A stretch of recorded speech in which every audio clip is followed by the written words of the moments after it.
আর কিন্তু 1 থেকে 1.5 মাসের মধ্যে শীত চলে আসবে। তবে মজার বিষয় হচ্ছে আমার এই ভিডিওগুলো গতবার শীতের সময়কার তোলা, আর এটা ঠাকুরগাঁয়ের একটা রেস্টুরেন্টে তোলা।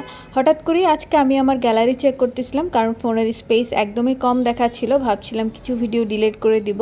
তো এরই মধ্যে মনে হলো যে আমি ভিডিওগুলো একটু ভয়েস দিয়ে আপলোড করে দেন ডিলিট করলে ভালো হবে। যারা ঠাকুরগাঁয়ের আসেন তারা কিন্তু এই রেস্টুরেন্টটা চিনে থাকবেন। এই রেস্টুরেন্টের নাম 3PM রেস্টুরেন্ট। আর এটার ডেকোরেশন, তারপর লাইটিং সিস্টেম অনেক ভালো লেগেছে আমার কাছে। এই জন্যই আমি বারবার আসলে এখানে যাই। আর এটা আমাদের বাসা থেকেও খুবই কাছে, ভিতরের দিকে না। কোনো রেস্টুরেন্টেরই ডেকোরেশনের পাশাপাশি কিন্তু তাদের খাবারের যে আইটেমগুলি সেগুলির টেস্ট মানসম্মত হওয়া কিন্তু অনেক বেশি জরুরি। তবে এই 3PM রেস্টুরেন্টের খাবারের টেস্ট আমার কাছে মোটামুটি ভালোই লেগেছে। আর এদের যে পিৎজার কিন্তু টেস্টটা অনেক ভালো। আসলে রেস্টুরেন্টে গিয়েছিলাম আমার বার্থডে উপলক্ষে, একটা ট্রিট ছিল, সেই কারণেই কিন্তু আমরা রেস্টুরেন্টে গিয়েছিলাম। সবাই মিলে আমরা এই রেস্টুরেন্টটাই সিলেক্ট করি। তো যাওয়ার পরই আমরা খাবার অর্ডার করি। অর্ডার করার পর আমরা কিছু সময় একটু ছবি তুলি, তারপর ভিডিওস করি, গল্প করি। আর যেহেতু শীতকাল ছিল, সবার গায়ে কিন্তু শীতের পোশাক দেখতেই পাচ্ছেন। এবার যখন ঈদের সময় ঠাকুরগাঁয়ে গিয়েছিলাম, ঠিক তখনও আমরা সবাই মিলে প্ল্যান করেছিলাম যে 3PM রেস্টুরেন্টে যাব, কারণ এই সময় আমার হাজব্যান্ডও ছিল আমার সাথে। কারণ সে কিন্তু ঈদ ছাড়া কিংবা অন্যান্য ওকেশন ছাড়া তেমন একটা ছুটি পায় না।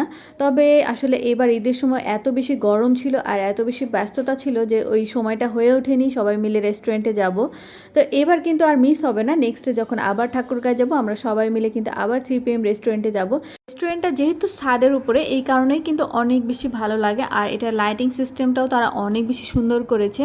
তো যাই হোক, আমরা সেদিন কিন্তু অর্ডার করেছিলাম পিৎজা। তবে পিৎজাটা কত ইঞ্চ ছিল সেটা আমার এক্স্যাক্ট মনে নাই। আর অর্ডার করেছিলাম কিছু চাউমিনটাও মোটামুটি ভালো ছিল। আর তাদের পিৎজা এর আগেও কয়েকবার খেয়েছি, তাদের পিৎজার টেস্ট আসলে বলার মতো না। এটার টেস্ট বরাবরই অনেক ভালো হয়।